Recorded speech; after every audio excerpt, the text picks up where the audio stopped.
So hey there friends, welcome to episode 191 of SelfKind with me, Erica Webb. So today on the podcast, we're going to be talking about cookies. Now, if you follow me on social media, you might know that I love chocolate chip cookies. This isn't really a conversation about how much I like cookies, although we might get into that. It's actually more of a story around the way that our beliefs can shape us and how they can impact our behaviour, even when we kind of unaware of the fact that that's happening. So that is what we're going to dive into.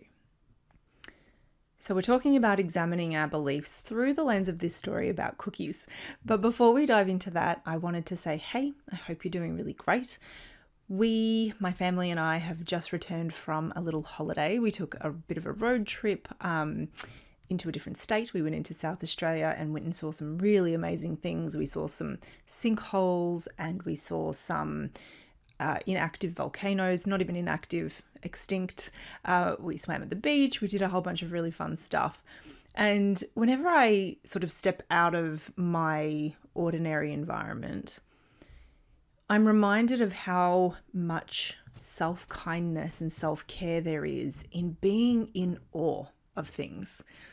And I think that I do this quite well in my everyday life. I, tend to be the one who's like, oh, look, you can see the moon in the middle of the day. Isn't that amazing? Or I still see shapes in clouds and kind of look for these opportunities to be kind of in awe about the world.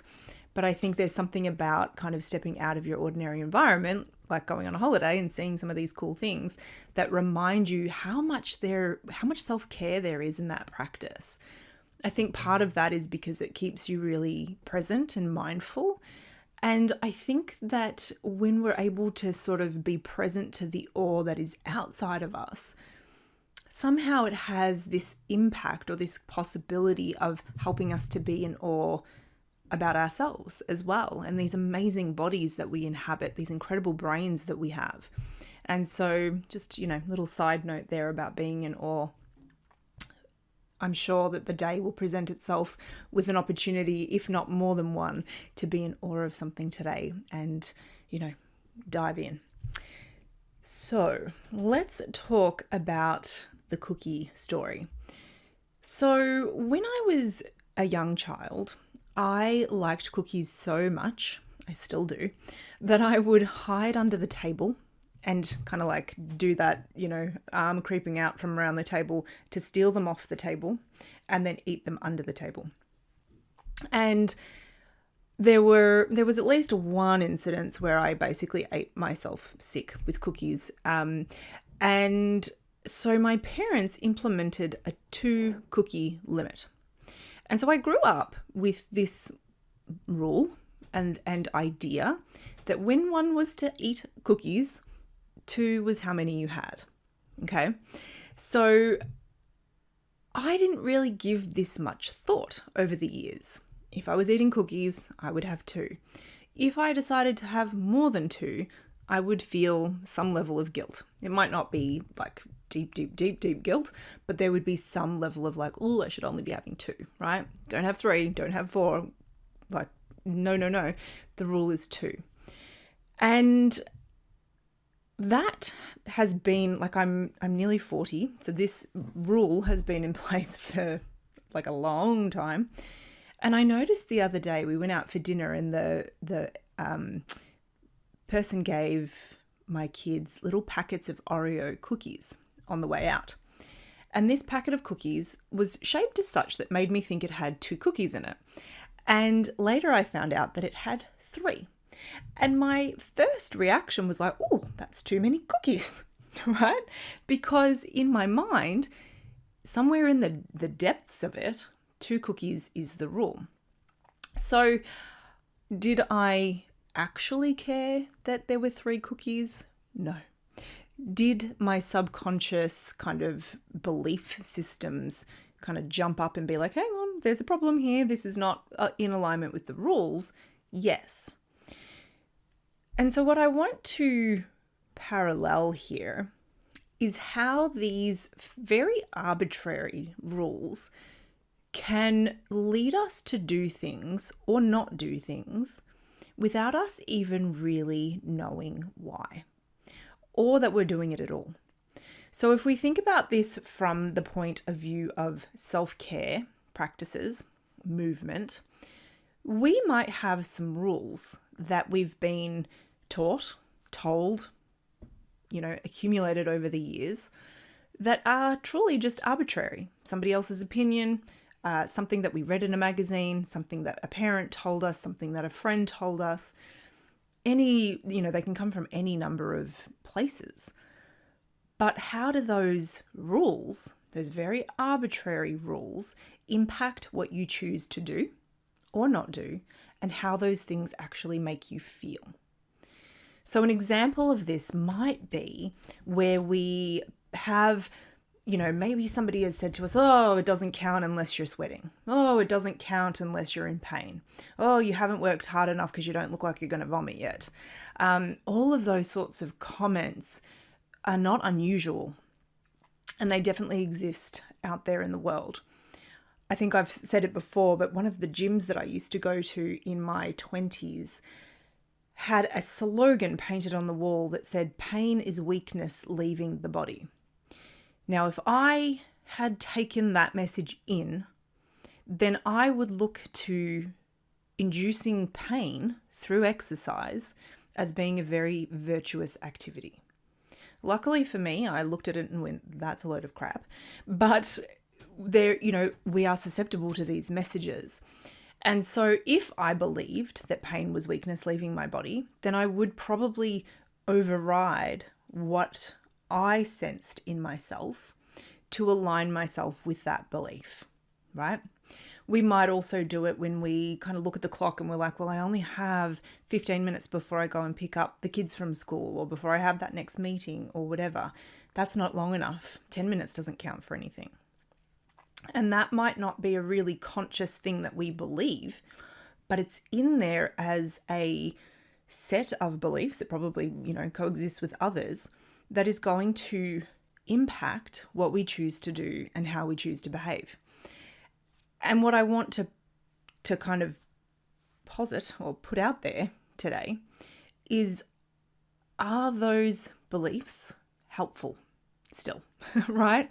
So when I was a child, maybe the 2 cookie limit was helpful, right? Because it just made it really straightforward. How many cookies can I have? 2. It's always 2.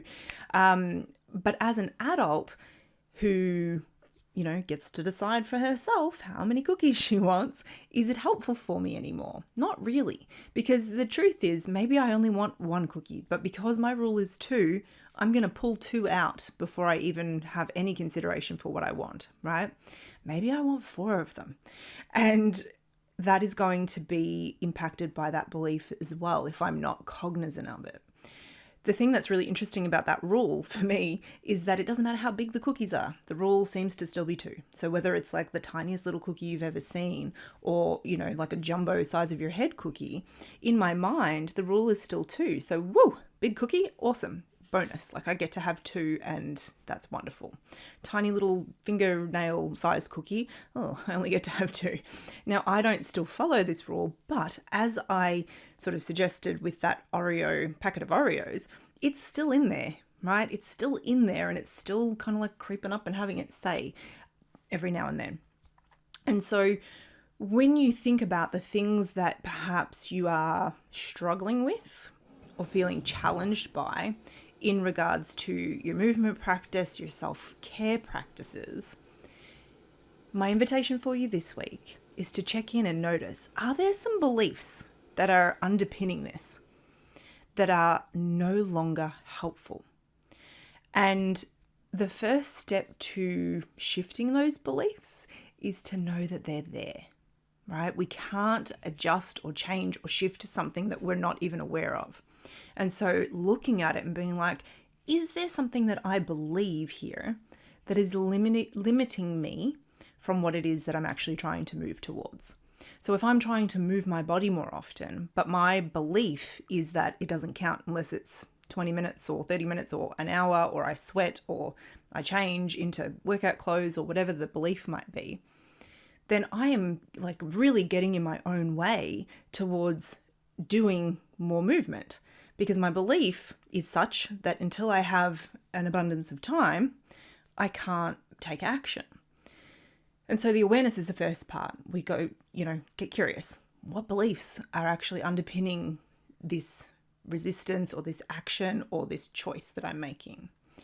Then once we get curious, we can actually examine it and go like, do I even believe this? Is this even true?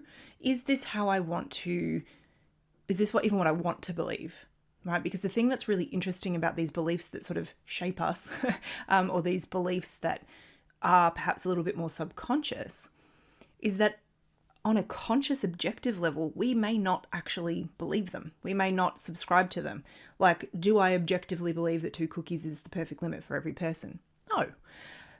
Is it still there as a kind of like underlying driving belief? Yes. So what we can do is when we're faced with, let's just use that same example of, I want to move my body more often, but I seem to have a belief that it doesn't count unless it lasts for 30 minutes and I break into a sweat. Then I can kind of like go, okay, that's interesting. That's an interesting belief to hold. We might question where it came from. It may not matter. But we can also look at it and go, do I want to believe this? Does it feel true? Do I have any actual evidence that it's true? And likewise, do I have evidence that it's not true? And in that example, yes, we can get lots of evidence that it's not true. We probably have some evidence that leads us to believe that it could be true, but there will be lots of evidence too that points us in the direction that like, no, it's not true. And that question of like, what do I want to believe here? Do I want to believe that it has to take me a really long time and be really complicated to count? No, I don't want to believe that. So I'm going to choose to take action even in the face of this belief that has become evident. And then in taking action that perhaps doesn't align with that underlying belief. So I'm going to do 5 minutes of movement, even though, this underlying belief is telling me it's not going to count. I'm going to do it anyway. And we start to get evidence for this new way of thinking. So that's kind of the steps. Becoming aware of it, getting curious about it, and then taking action that actually moves us towards what we want. Because if what we want is that more movement, then it's not helpful to stay subscribed to a belief that says it doesn't count unless it lasts for however many, tens of minutes or whatever. And we could apply that to anything, right? So another example that I think is probably one experienced by a lot of us is this idea that I can't take a break, or I can't rest, or I can't do something nice for myself. I can't reward myself is maybe the language we would sometimes use until I have done whatever the thing is that we have to do first. So until I've worked hard enough, until I've succeeded enough, until I've achieved enough, until I've finished the jobs on my list, until the house is clean, until blah, blah, blah, blah, blah. That is a belief that I think probably affects like very, very many of us, that we have to reach some sort of benchmark or some sort of standard or some sort of list completion before we're allowed to do something nice for ourselves. And so if we believe that subconsciously and we never examine that belief, we can get ourselves very much stuck in this cycle of constantly doing things and never attending to our needs because we don't believe that we've earned that, right? And so you can see how these beliefs, even though they might not have originated from you, even though you might not actually want to believe them or subscribe to them, they can still be running the show. And so getting curious.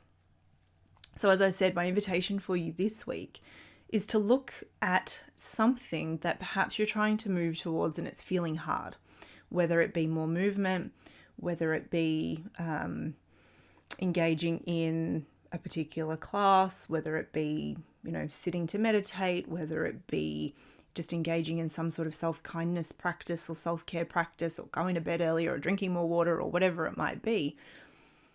Looking at it and getting curious, like, is there a belief underneath this or even a number of different beliefs? And can I get curious about them? Can I question them a little bit and see if they feel true to me? See if I want to subscribe to them anymore. And then can I do one small thing that moves me in the direction of the thing that I want, even if it doesn't align with that underlying belief that we're now trying to shift? Yeah? So I hope that gives you some food for thought.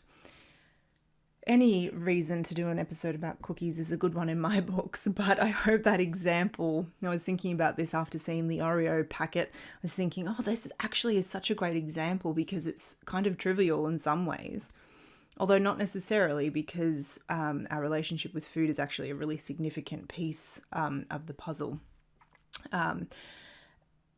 But that is not my area of expertise, as we know. So it's not trivial in some ways. It's actually kind of significant, but it is something that we probably can relate to.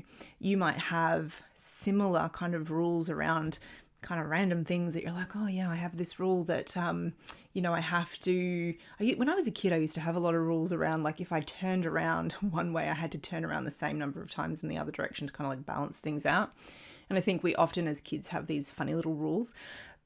But how do they follow us into our adult life, and are they still useful? I'm going to preface next week's podcast a little bit in the thing that I'm about to say next, but we'll put a pin in it in a second. In a week from today, I turn 40. It's my 40th birthday, and there'll be a podcast episode coming out that day because it's a Thursday. And one of the things that I'm realizing as I continue to get closer to that day is that this idea, like there's so many people who, I don't know, there's just this sense that as we get older, we kind of like, you hear this midlife crisis stuff, right? And one of the things that I've been contemplating is how much as we get a little bit older, as we move towards, through our 30s and into our 40s and beyond, I don't know if it's so much that we go through a process of reinventing, but I think we start to question some of these beliefs a little bit more, potentially, right? We start to be like, hang on, the way that I've been moving through the world is perhaps a little bit tainted by or coloured by or influenced by beliefs that no longer fit who I want to be and how I want to be in the world.